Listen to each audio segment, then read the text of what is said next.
Hello there, welcome to the Saroy channel, wherever you are in the world, and so much love to each and every one of you. How are you doing? I do hope you're doing remarkably well. I'm doing great, thank you very much, and all the better for coming with you tonight to share with you a fabulous story. So before we get started, go and get that effervescent sparkling drink or that lovely warm cup of coffee. And don't forget to subscribe to the channel, click the notification bell and the thumbs up. And let's start with tonight's story, shall we? Dear Sarah and all your lovely listeners, my name is Natalie and I grew up in a small North American neighbourhood in a very standard symmetrical home that looked rather like a pretty doll's house from the outside, which was why all the locals in our area called the house that we owned the Dolls. I gather it was designed by a phenomenal architect of the time, which meant that every attention was given to the more modern styles of the interior living space, where emphasis was given to open-plan living, spacious bedrooms and sumptuous entertainment areas. We had a beautiful front and back yard that was always ablaze with beds of colourful blooms and large terracotta pots filled with bountiful displays of pretty, visually eye-catching flowers. My father at the time was passionate about gardening, as he always told us it enabled him to unwind and relax from the stress of the day after having dealt with very difficult customers. He worked as a manager of a large department store, dealing with customer complaints, inquiries and returns. He would describe some of the customers as so difficult, pernickety and demanding, which was why he believed his dark hair had invariably turned white after the first year in his job. My father was in charge of a small administrative team that dealt with all the issues that invariably arise in the store. But when they got out of control, he was the one always called on the scene to resolve the problem with the client. One of the customers who shopped at the store regularly was exceedingly problematic. She caused my father and his administrative team no end of trouble. She was a feisty elderly lady in her 80s called Mrs. Gwendolyn Harper, and she was always bringing back everything that she had purchased, like clothes she claimed were way too small for her, but were covered in briars, thorns and soil marks, as if she'd been wearing them on a hike or while she was doing the gardening. When she was told by customer services that they could not take the filthy garments back because they had invariably been used, she would claim that that was an outright lie and that was exactly how she'd purchased them from the store. "I can't help it if you choose to sell soiled garments in your store," she exclaimed. "I tell you now, young man, I never wore these clothes. They came exactly like this." Then she would bring back jars of expensive cosmetic creams that had almost been completely finished and clearly used in excessive amounts on her rather crepey, withered-looking skin. She claimed that the cream had caused her to break out in hives. "Dreadful stuff," she would complain bitterly. "You need to swap it for another jar. This one was clearly contaminated. Has someone got their filthy hands into the jar before I bought it?" My father's staff members would assure her that nothing could interfere with the cellophane wrapping, and then she would say something like, "Well, then, it was clearly contaminated at the factory. You should talk to your distributors about such things. Now hand me another jar, dear." Sometimes my dad would agree to give the petulant, peevish woman a shopping voucher just to get her out of the store, because she wore down his jaded nerves like a rough piece of sandpaper, wearing away at his resolve. She was such a cantankerous, prickly woman who no one liked at all, and whenever she came shopping into our store, every member of staff avoided her like the plague and pretended not to notice her, because dealing with her condescending manner, raspy, short-tempered voice was not for the faint-hearted, let me tell you. You definitely would describe yourself as having an off day if you dealt with the likes of the fiery Gwendolyn Harper. She would make the most even-tempered person pretty hot under the collar. I was raised by my two parents in our quaint little neighbourhood, with my older sister Danielle and my younger brother Frederick, and growing up we had an incredibly wholesome childhood because our parents were so interactive and very much involved in our lives. As a family we would go on outdoor excursions regularly and holidays, and we would go exploring and hiking in the Virginia countryside or even further afield.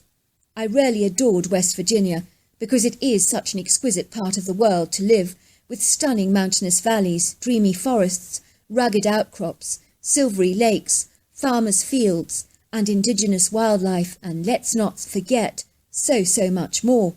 One day when I was about 13 years old and my dad was driving our family car on a West Virginia highway at the dead of night, as we were returning home from a camping trip, I remember my dad saying, "What the heck is that?" It all happened so fast as we watched this hairy giant-like humanoid creature. It was colossal in size and excessively burly and muscular, covered in long flowing auburn hair, and it dashed across the road at an uncannily fast speed, taking 5-foot strides. I observed it was swinging its overlong arms backwards and forwards. The critter turned to look at us for a very brief second, and that was when we noticed his human-like face and the red eye shine that emanated from his deep-set eyes. We watched the critter in awe as it literally bounded over the guardrail, down a grassy embankment to the wooded area beyond, and it moved with such a seamless grace. In that extraordinary, exhilarating second, I knew without a shadow of a doubt that we had observed a Bigfoot, and it was the most exhilarating moment of my entire young life. The first thing I remember my mother said was, "Wow, what a gorgeous creature. I wonder what on earth he is." As kids, my siblings and I were squealing at the back of the car. "We saw Bigfoot! We saw Bigfoot!" We were so ecstatic about our brief encounter. After such a surreal, scant experience, I had this huge yearning to have a one-on-one encounter with Bigfoot myself. I heavily researched the subject, much to the amusement of both my parents, who thought my fascination for Bigfoot was endearing. My mother reminded me over and over again that the odds of encountering a Bigfoot again were very much stacked against me, and I had about as much chance of seeing him again as winning the national lottery. I knew she was right, because by nature they're elusive and reticent creatures, so an opportunity of a decent one-on-one encounter with the ambiguous hairy man was indeed very slim. But even so, I wasn't going to stop hoping and praying that one day it might just actually happen. I did have a friend in West Virginia who claimed that she was terrorised by a Bigfoot on her property that kept pilfering their chickens and was exceedingly aggressive. But I assure you nothing she could have ever said or done could have dampened my enthusiasm and passion for finding this indefinable, bewildering, cryptid beast that had left an indelible mark on my life for such a minuscule chance encounter. Fast forward a few years, and by this time I was about 16 years old, and I took on a holiday job at my uncle's funeral home because he paid exceedingly well, and I could do with the pocket money. It would seem that the administrative assistant who dealt with all the paperwork regarding deceased estates had come down with a bad bout of pneumonia and had subsequently been hospitalised.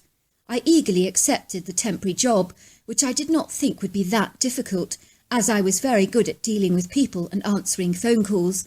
I rarely believed it would be a plain sailing and very simple job. I couldn't have been more wrong. The first week that I was in the offices, everything ran very smoothly, until it seemed that the funeral parlour was suddenly inundated with a large number of sudden deaths, which I gather sometimes does happen. It would seem that unfortunately, due to staff shortages, it invariably meant I had to get much more involved with parts of the job I had seriously hoped to avoid, like ushering in the frequent deliveries of dead bodies to the morgue for cold storage, and of course talking to relatives about the funeral arrangements for their loved ones. It was a very challenging time for me because people all react to death very differently, and dealing with raw emotions is never easy at the best of times.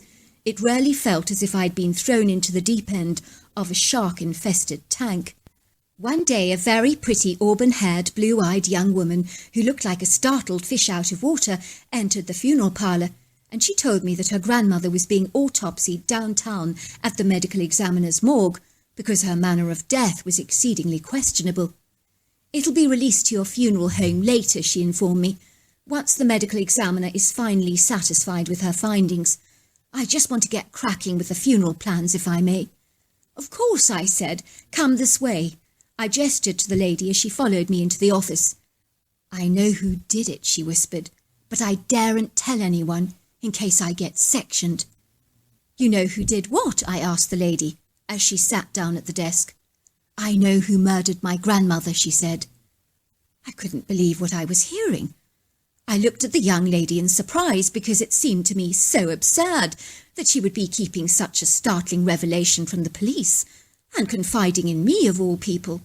I mean, I was helping with funeral arrangements for her grandmother, Why was she telling me all this stuff?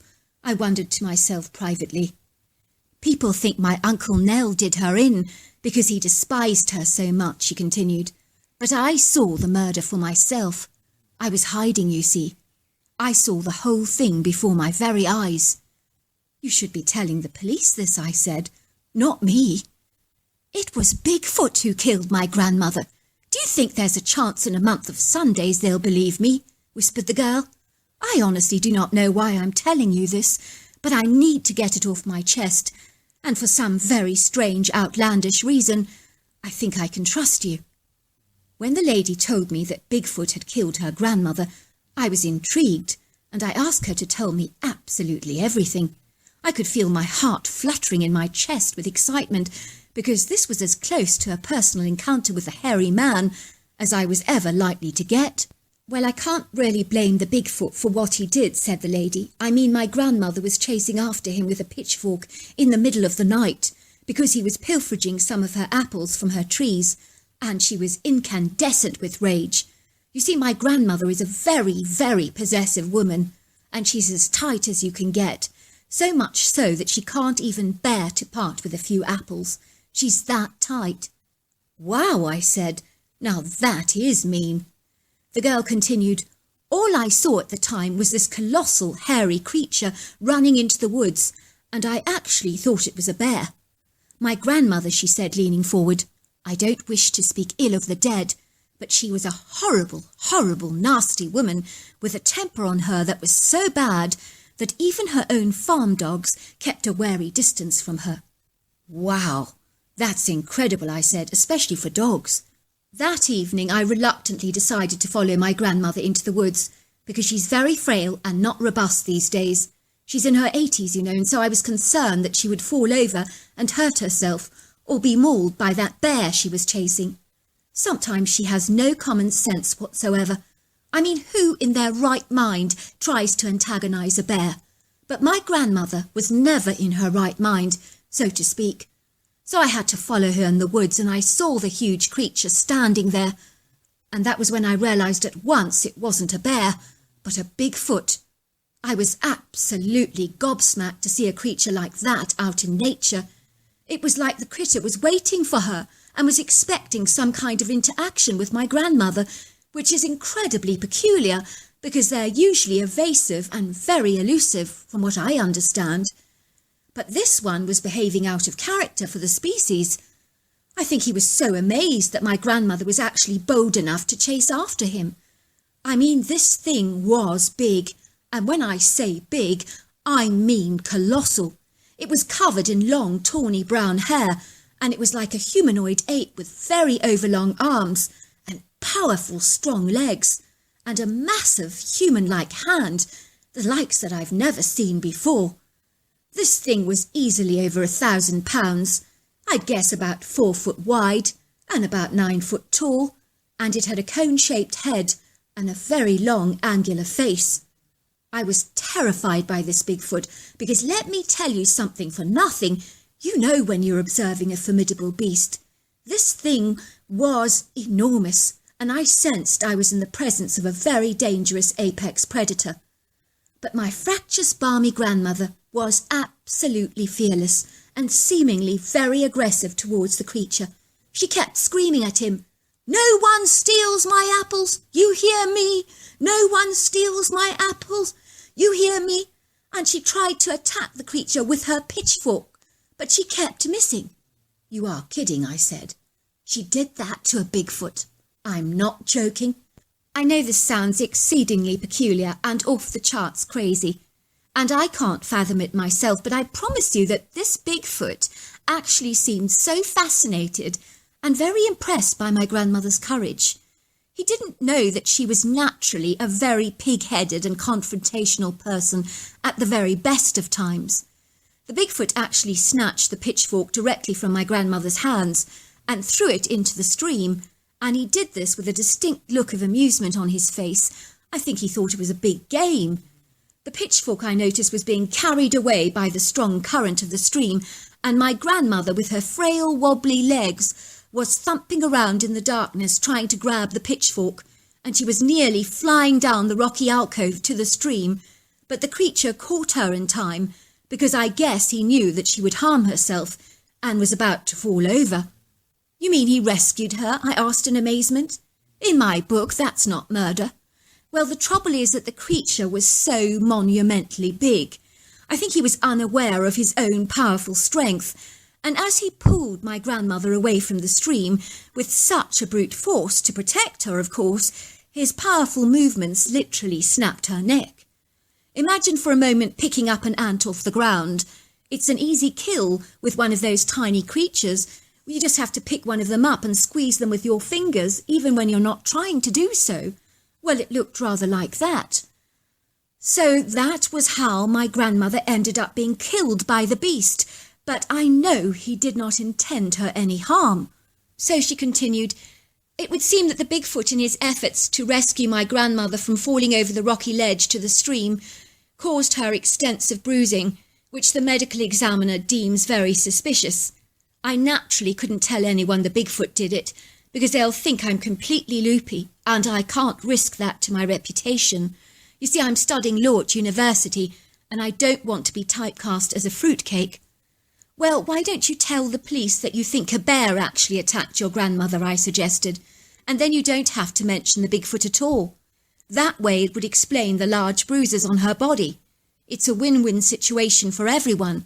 Your uncle will get off the hook as a potential suspect, and the morgue will put down the cause of death as an animal attack, which is indirectly true. Good point, she said. Why didn't I think about that before? After all, when I first saw the Bigfoot, I did actually think he was a bear. Good point, I said. Tell me, what did the Bigfoot do when he actually realised that your grandmother was dead? I'm sorry, I'm a little curious about that. The funny thing is, he seemed really quite upset about it, and he kept trying to wake her up. He shook her body very violently and even slapped her cheeks, and he did make a very low guttural whining sound, as if he was rather distressed about it.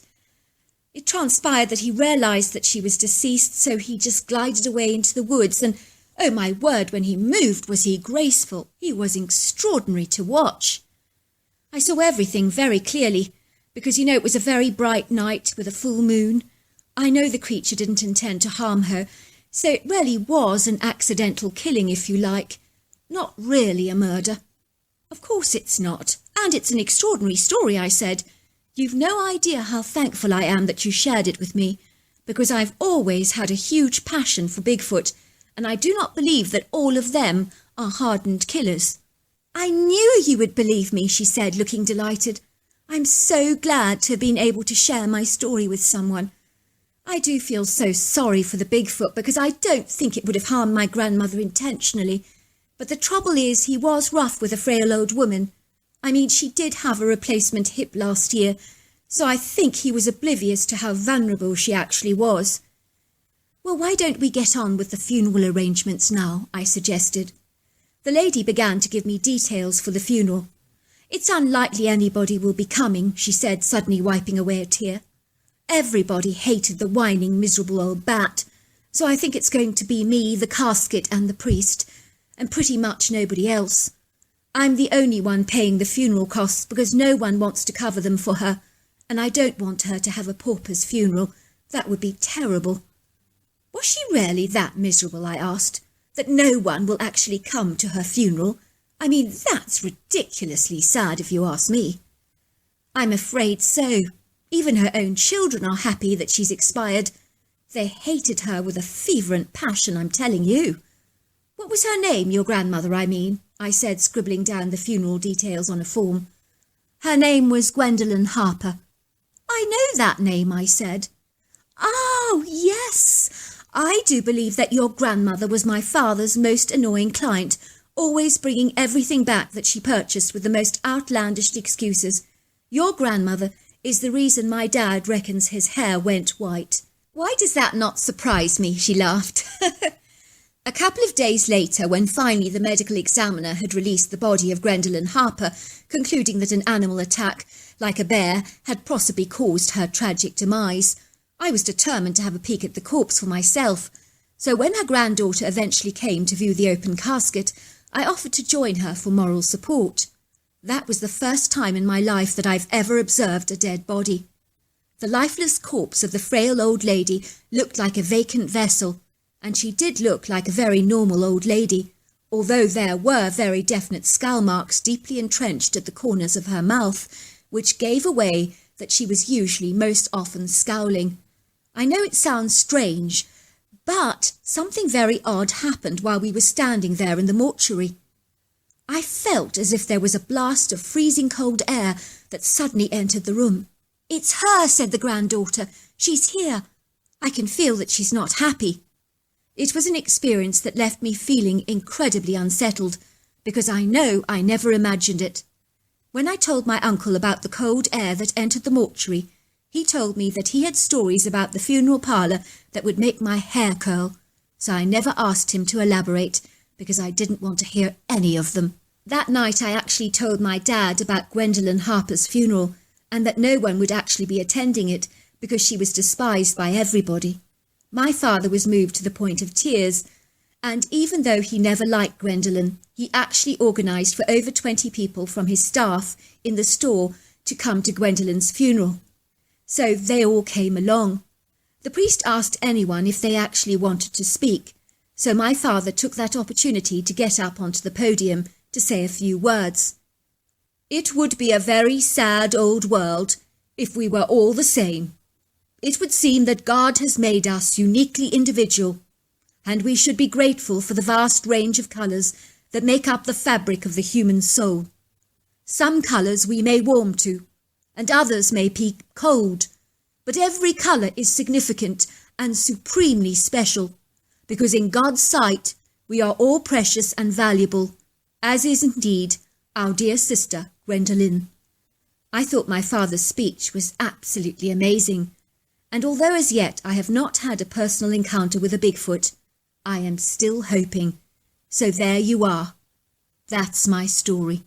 I just want to thank you, Natalie, for such a phenomenal story. It blew my mind, and I'm quite sure that my listening audience is very impressed by this story. What an incredible twist of fate, that the very person that your father despised, that made his hair turn white, he ended up actually going to her funeral, because that's how compassionate and loving and forgiving he was. And certainly his speech really did bring food for thought, because it is true that even though we may all be different and some of us might be more difficult, he chose to show love to her, on her funeral day, which I just think was incredible. And what an amazing Bigfoot story. How phenomenal. And I do think that those creatures probably just don't realise quite how strong they actually are. Until next time, goodbye and good night.